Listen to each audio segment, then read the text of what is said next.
بسم اللہ الرحمن الرحیم. ویلکم ٹو فکر ناؤ. اس درخواست کے ساتھ بات شروع کرتے ہیں کہ پلیز ہمارے چینل کو سبسکرائب کیجیے، اپنے کومنٹس دیجیے اور اس کو بہتر بنانے کے لیے اپنی تجاویز بھی دیجیے. بات پھر وہ ایران امریکہ جنگ کی ہے. کہنے کو سیز فائر ہے لیکن جنگ جاری ہے، بغیر بموں کے اور بغیر توپوں کے. اب امریکہ نے اور اسرائیل نے جب ایران پر حملہ کیا تو ایران کی پوزیشن ایک دم بہت کمزور تھی، اور مذاکرات کے درمیان حملہ کیا گیا اور بہت شدید حملہ کیا گیا. پہلے ہی حملے میں ایران کی جو اعلیٰ قیادت تھی اس کو مار دیا گیا. اس شہادت کے بعد لگتا تھا کہ شاید ایران میں کوئی افراتفری پیدا ہو جائے اور ایران کی حکومت گر جائے. لیکن اگلے 40 دن تک ایران نے وہ تمام پلانز، تمام جو دعوے تھے ان کو غلط ثابت کر دیا. کیونکہ جو اب تک اخباروں میں بات اب آ چکی ہے کہ جب سچویشن روم میں اسرائیل کے پرائم منسٹر نیتن یاہو اور اس کے ساتھ آنے والے جو ان کے موساد کے چیف ہیں ڈیوڈ برنیا، انہوں نے جو وہاں بریفنگ دی اس میں یہی کہا گیا تھا کہ یہ 48 گھنٹے کا کام ہے، ہم اس طرح سے حملہ کریں گے، ٹاپ کی لیڈرشپ کو ختم کر دیں گے، ایران میں بغاوت ہو جائے گی، لوگ سڑکوں پہ نکل آئیں گے، حکومت ختم ہو جائے گی. ہرچند کہ امریکی CIA نے، باقی انٹیلیجنس ایجنسیز نے، جنرل کین نے، مارکو روبیو جو فارن منسٹر ہیں یہاں کے، انہوں نے، اور وائس پریزیڈنٹ JD وینس نے، انہوں نے اس کے خلاف بات کی. انہوں نے کہا یہ ایسا نہیں ہو سکتا، یہ اتنا آسان نہیں ہے کام. تاہم صدر ٹرمپ نے ان کی بات مان لی اور وہ حملہ ہو گیا. تو ایران کی طرف سے جتنی مدافعت اپنی کی گئی، اس سے وہ سارے جو منصوبے تھے، وہ سارے جو پلانز تھے، وہ الٹے ہو گئے اور ایران کی پوزیشن بہت مضبوط ہو گئی. 40 دن تک بھرپور بمباری کے باوجود بھی ایران کا کچھ نہیں بگڑا. اس لحاظ سے نہیں بگڑا کہ وہ حکومت نہیں گری، باقی تو تباہی تو انہوں نے بے تحاشا مچا دی وہاں پر. اس کے بعد سیز فائر ہو گیا، اور سیز فائر کے بعد امریکہ نے خود ناکہ بندی کر دی.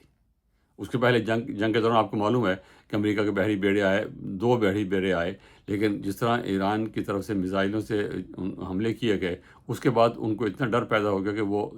دونوں، جیرلڈ فورڈ بھی اور لنکن بھی، وہ یہاں سے دور چلے گئے، بحر عرب میں چلے گئے تاکہ اس کی رینج سے باہر نکل جائیں. تو اور پھر اسرائیل میں بھی کافی نقصان ہوا، ان کی طرف سے ہوا، گلف کنٹریز میں کافی نقصان ہوا، اور ایران کا پلہ بھاری نظر آنے لگا اور سمجھ نہیں آ رہی تھی کہ اب کیا کریں. اس کے بعد امریکہ نے جب ناکہ بندی کی ہے تو گلف کی، اور ایران کے جہازوں کو روک دیا، تو اس کے بعد ایران کے لیے مشکل پیدا ہوئی ہے. اب ایران اس وقت $500 ملین ایک دن کے کما رہا تھا اپنے تیل سے، کیونکہ ایران کے اپنے تیل تو اپنے جہاز تو جا رہے تھے، لیکن جو باقی جو GCC ممالک کے جو جہاز ہیں وہ نہیں جا رہے تھے. تو ایران کو تو کوئی نقصان نہیں تھا، لیکن باقی سب کو نقصان اس کا ہو رہا تھا. اب صورتحال یہ ہے کہ ایران کی اس ناکہ بندی سے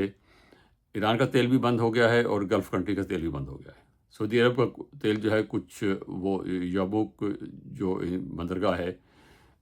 بحیرہ احمر پہ، وہاں سے جا رہا ہے کافی اگرچہ مقدار اس کی کم ہے، لیکن باہر وہاں سے جا رہا ہے، پاکستان کو وہیں سے مل رہا ہے. فجورہ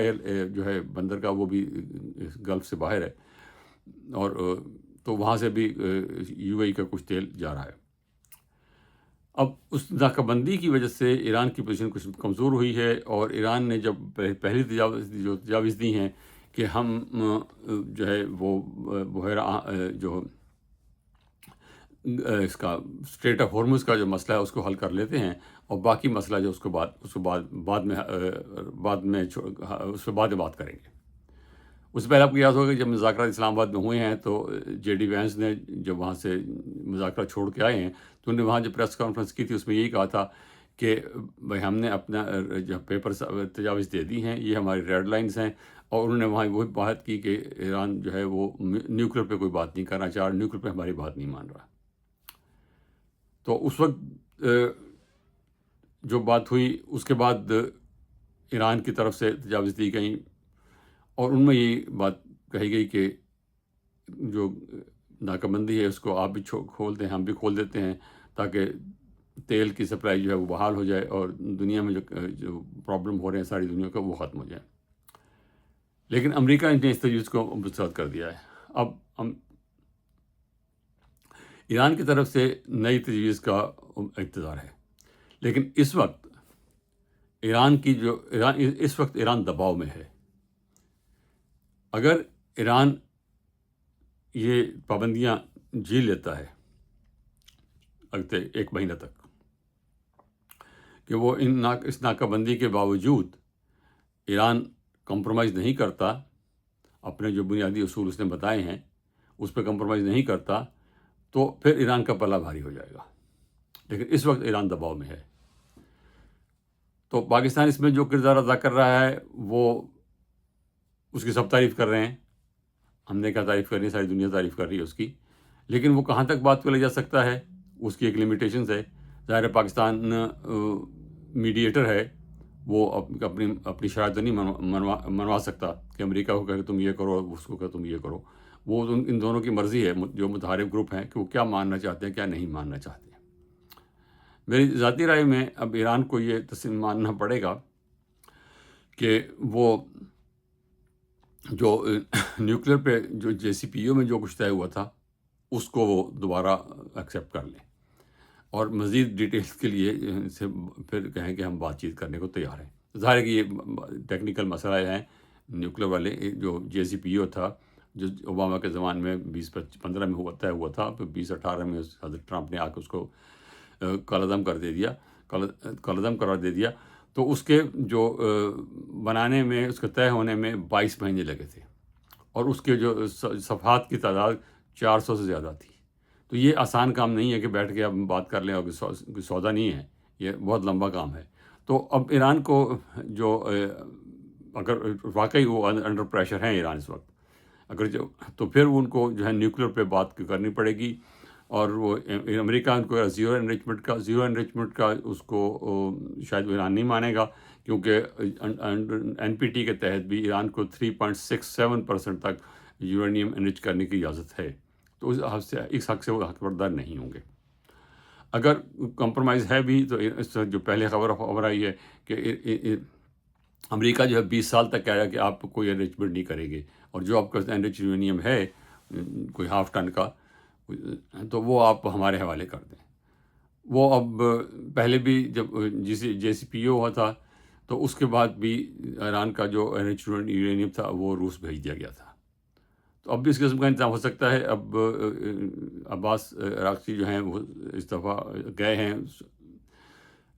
روس میں بھی، ان سے وہاں بات ہوئی ہے، کیا بات ہوئی ہے بھی تھوڑے دن میں پتہ چل جائے گا۔ لیکن اب صورتحال یہ ہے کہ ایران کو اس وقت اندرونی طور پر لیڈرشپ کا پرابلم بھی ہے، کیونکہ وہ ایک جو کنٹرولنگ اتھارٹی تھی امام رہبر علی خامنہئی کی، وہ نہیں رہی، اور مجتبیٰ جو ہیں وہ ظاہر سیکیورٹی کی وجہ سے بھی ہے، ان کی صحت کے مسائل بھی ہیں، تو وہ اور پھر لیڈرشپ، جب بھی نئی لیڈرشپ آتی ہے تو اسے اپنا آپ کو اسٹیبلش کرنے میں، اپنا کنٹرول ایگزرٹ کرنے میں کچھ وقت لگتا ہے، تو وہ ابھی ان کے پاس ظاہر نہیں ہے۔ تو اس وقت جو عام پرسیپشن ہے وہ یہ ہے کہ جو فارن آفس کے جو لوگ ہیں، ڈپلومیٹس ہیں، عراقچی ہیں، اس کے بعد قالیباف ہیں، وہ شاید کچھ کمپرومائز کرنے کے موڈ میں ہیں، لیکن جو ICRG والے ہیں، پاسبان، وہ سخت لائن لیے ہوئے ہیں۔ لیکن یہ ساری اخباری باتیں ہیں، تاہم ان کے ایک کونسل نے بنائی ہوئی ہے، اس کونسل میں بیٹھ کے وہ بات کریں گے، اور امید کرنی چاہیے کہ ایران کی طرف سے اب جو نئی تجاویز آئیں گی اس میں کچھ لچک دکھائی جائے گی۔ اور میں یہ بات پھر میں عرض کر دوں کہ اگر ایران 1 مہینہ 5 ہفتے نکال لیتا ہے ان پابندیوں کے باوجود، بغیر کوئی کمزوری دکھائے، تو پھر امریکہ کو اس پہ ریلینٹ کرنا پڑے گا، اور خاص طور پہ جب یہ پریزیڈنٹ ٹرمپ ایران چین جا رہے ہیں تو چین جانے سے پہلے وہ کچھ کوشش کریں گے کہ کچھ مسئلہ کسی طریقے سے حل نہ بھی ہو تو کچھ نظر آئے کہ ہاں کچھ حل ہونے کی طرف جا رہا ہے. تو اس یہ بھی بات ان کو ذہن میں رکھنی چاہیے کہ ایران کو، اور ظاہر ان کے ذہن میں ہے، یہ they are very smart diplomats, تو وہ ساری بات جو ہے وہ ان کے علم میں بھی ہے. تو لیٹس ہوپ کیا ہوتا ہے. پھر اس درخواست کے ساتھ کسی چیز ہمارے چینل کو سبسکرائب کیجیے. بہت شکریہ. خدا حافظ.